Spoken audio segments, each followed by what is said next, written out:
There came a certain point where we realised we were in it for the long haul. After giving birth to Faye suddenly, miles from home, so early, and listening to the neonatal team tell us about the problems she could possibly face, realisation hit us. We had a long journey ahead of us. Born at only 25 weeks of pregnancy, less than 600 grams, it was touch and go in the beginning. Every day we were left thinking, what's next? Where are we going? I felt so guilty, so broken, seeing her so small. The word journey is used such a lot, as well as roller coaster, but we couldn't think of a more apt way of describing our neonatal experience in hospital and at home. The ups and downs, moving forwards and then facing a hurdle meaning a backward step. The struggles along the way, for example with expressing breast milk, keeping up the supply she needed, the challenges of feeding a tiny baby who was sick and wouldn't absorb milk, the dilemma of giving her donor milk. Taking one step forward and two back was common, facing bouts of infection. There was hope of moving into a new area of the unit, a new transition, but not being able to.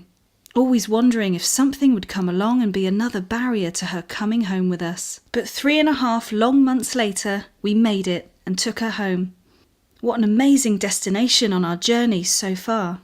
But the long haul continued, which was often quite a rocky road.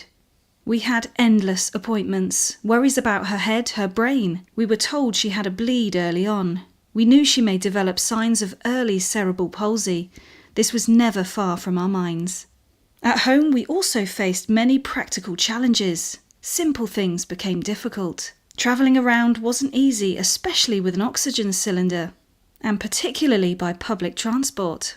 We had financial difficulties also because it was impossible for us to go back to work while she was so vulnerable and still getting better. Other parents didn't seem to understand about premature babies, and even sometimes other health professionals didn't seem to recognise this. We were often asked why she was so small. We also needed to go back into hospital 3 times in the last 2 years for lung infections and a period of going blue. There were also emotional challenges. My husband and I found it difficult to leave her or for anyone to have contact with her due to the risk of infection. We watched over her at all times, even at night, when we took turns to go to sleep. I was actually diagnosed with post-traumatic stress disorder after a strange episode where I'd had a panic attack and nothing seemed to make sense.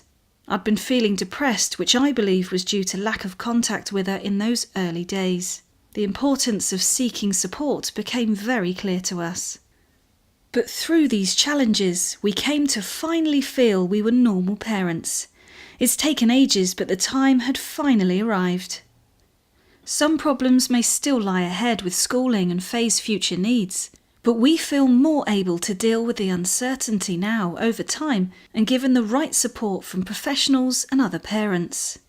We have also since had another baby, Joe, born at term. This made us realise that we were able to do it properly. The whole experience has shown us the resilience of babies born prematurely. Faye is truly amazing and has taught us so much about ourselves and what's important.